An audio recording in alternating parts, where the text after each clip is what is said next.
Hello guys, કેમ છો તમે બધા? મજામાં?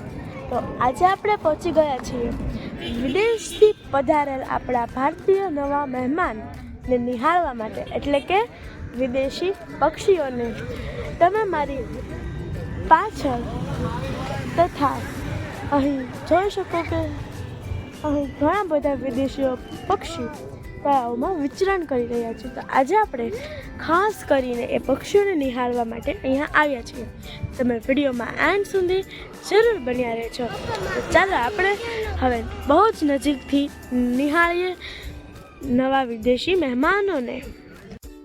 મિત્રો, આજે આપણે પહોંચી ગયા છીએ પૂર્ણા તળાવ, અમૃત સરોવર, ભાવનગર, કે જ્યાં શિયાળાની ઋતુમાં પ્રવાસી પક્ષીઓ ઘણી બધી સંખ્યામાં આવતા હોય છે. ખાસ કરીને પ્રવાસી પક્ષીઓ દરિયાકાંઠાના વિસ્તારની બાજુમાં રહેવાનું વધારે પસંદ કરતા હોય છે. તેમનું મુખ્ય કારણ છે કે તેઓ પોતાના ખોરાક માટે જો દરિયો નજીક હોય તો ત્યાં તેમને માછલીઓ અને અન્ય વસ્તુઓ સહેલાઈથી મળી જાય છે.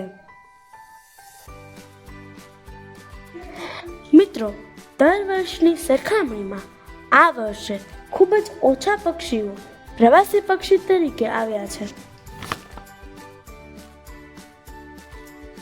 અહીં લોકો પક્ષીઓ જોવા, ફરવા, કુદરતી અને પ્રાકૃતિક સૌંદર્ય નિહાળવા માટે આવે છે.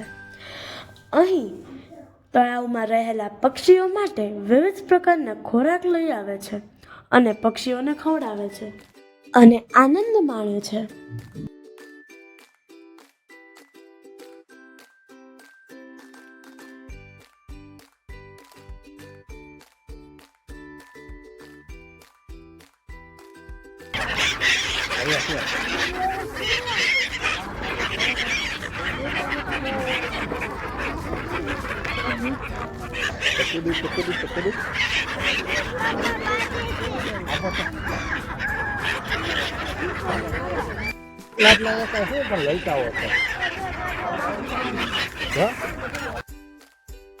ખાસ કરીને લોકો અહીં શિયાળાની સાંજની મોજ માણવા તથા સૂર્યાસ્ત અને પક્ષીઓને જોવા માટે અહીં આવે છે. અહીં સનસેટનો નજારો ખૂબ જ મસ્ત હોય છે. તો તમે એકવાર આ જગ્યાની ચોક્કસ મુલાકાત લેજો. હને આવજો.